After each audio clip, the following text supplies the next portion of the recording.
Hey Mount Vernon, I'm Peter Donovan from the city of Mount Vernon, and I'm here for your monthly update on the Mount Vernon Library Commons construction process. So here at the construction site, a lot has been going on, but a lot's been going on under the ground.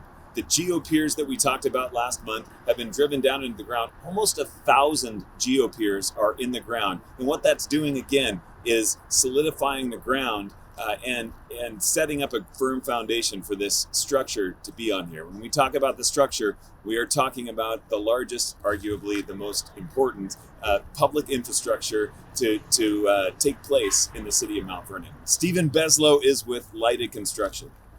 Steven, how have things been going? Things have been going really well.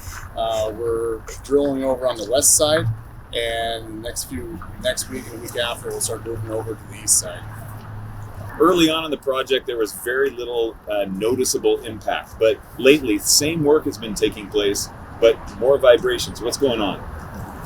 With the geopiers going in, they are densifying the ground, so they're vibrating the gravel in, which fills up every void that it can find. And with the ground getting denser, you'd feel more vibrations going on. So that makes a lot of sense. Maybe there's some poetic justice here. This was a gas station at one time. In the future, this is going to be one of the largest EV charging hubs in the country. But in that process of converting it, we've found a couple surprises, and we're still dealing a little bit with the past. Can you talk about the surprises a little bit? To date, we found up to 3 underground storage tanks, and then a foundation so far, and with all the other city utilities going through it. So some surprises under the ground. Gas station moves out. They forgot to take their tanks with them. We'll deal with those. We'll get them safely removed. Department of Ecology is involved in getting those out with no impacts to the environment. That's just a little bit of a delay. One difference that I've noticed from the last time that I was here, there are some utility poles in the background.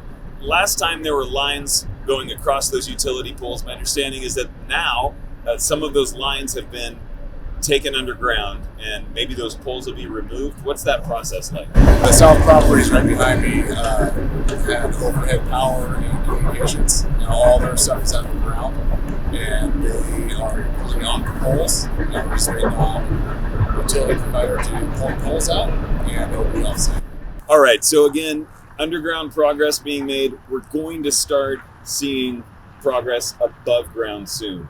Is that fair to say? Yes, we'll see the tower crane foundation behind me is getting dug out.